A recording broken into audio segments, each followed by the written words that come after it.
வாழ்க வளமுடன். ஓம் நமச்சிவாய. அனைத்து தமிழ் உள்ளங்களுக்கும் வணக்கம்.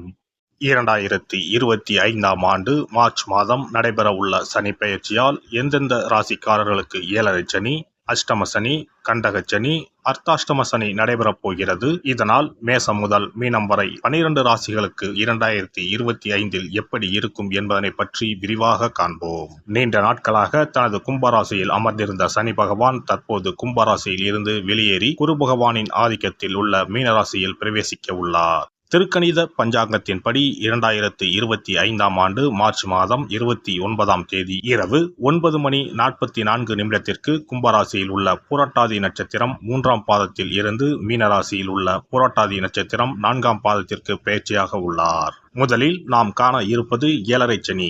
ஏழரை சனியை 2.5 ஆண்டு காலமாக பிரித்து சொல்லலாம். முதல் 2.5 வருடத்தை விரயசனி என்றும், அடுத்து வரக்கூடிய 2.5 வருடத்தை ஜென்மசனி என்றும், இறுதியாக வரக்கூடிய 2.5 வருடத்தை பாதச்சனி என்றும் அழைக்கின்றோம். கடந்த ஆண்டு 2023இல் இருந்து மகர ராசிக்கு பாதசனியும், கும்பராசிக்கு ஜென்மசனியும், மீனராசிக்கு விரயசனியும் நடைபெற்று வருகிறது.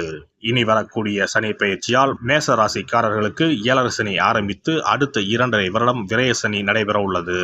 மீன ராசிக்கு விரயசனி முடிந்து ஜென்மசனியும், கும்பராசிக்கு ஜென்மசனி முடிந்து பாதசனியும் நடைபெற உள்ளது. மகர ராசிக்காரர்கள் ஏழரை சனியில் இருந்து முழுமையாக விடுதலை அடைய உள்ளீர்கள். ராசிக்கு 4ஆம் இடத்திற்கு சனி பகவான் வரும் பொழுது நடைபெறுவது அர்த்தாஷ்டம சனியாகும்.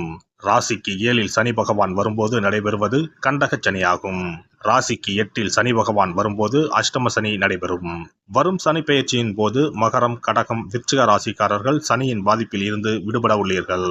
மேச ராசிக்கு விரயச்சனியும், ரிஷப ராசிக்கு லாபச்சனியும், மிதுன ராசிக்கு கர்மச்சனியும், கடக ராசிக்கு பாக்கியச்சனியும் நடைபெறப் போகிறது.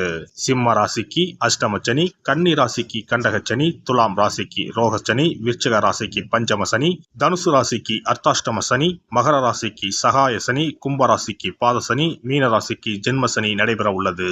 இனி இந்த பெயர்ச்சியால் உங்கள் ராசிக்கு உண்டாகும் சுபபலன் என்ன என்பதனையும், அசுபபலன் ஏற்படுமாயின் ராசிக்காரர்கள் செய்ய வேண்டிய பரிகாரம் என்ன, வழிபட வேண்டிய தெய்வம் யார் என்பதனை பற்றியும் விரிவாக காண்போம்.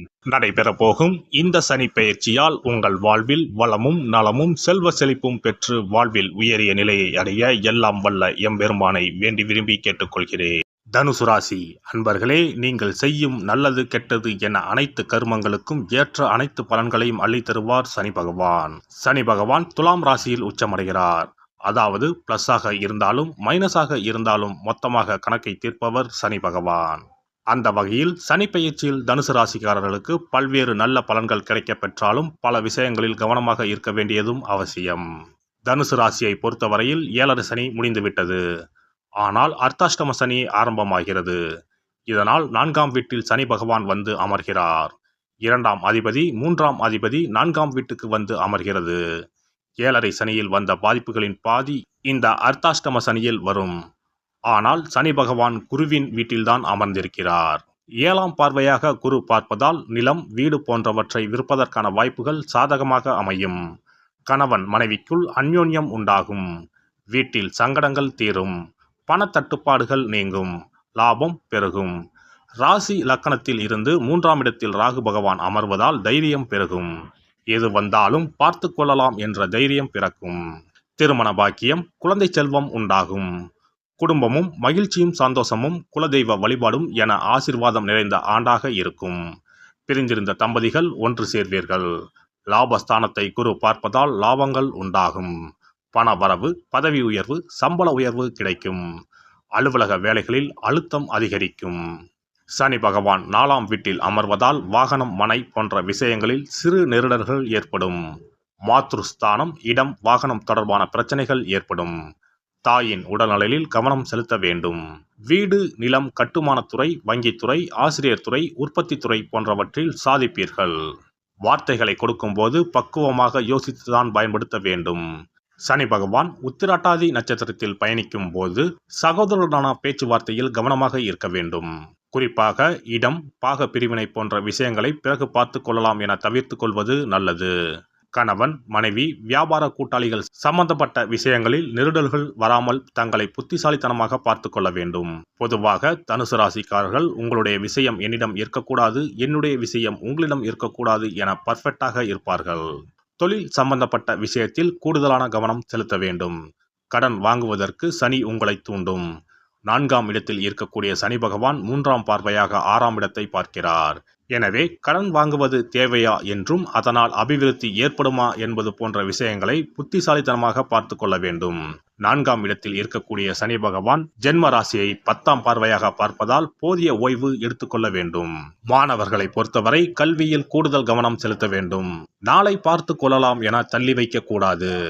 ராசியை இந்த காலகட்டங்களில் குரு பகவான் பார்க்கிறார். எனவே குருவின் ஆலோசனையை கேட்டு செல்வது நன்மை தரும். ராசிக்கு குரு பார்வை இருப்பதால் பெண்களுக்கு சுபகாரியங்கள் நடக்கும். புத்திரர்கள் விஷயங்களில் டென்ஷன் ஆகாமல் யோகா, தியானம் போன்றவற்றில் கவனம் செலுத்தவும். வெளிநாட்டு வாய்ப்பாக இருப்பினும் எச்சரிக்கையாக இருக்க வேண்டும்.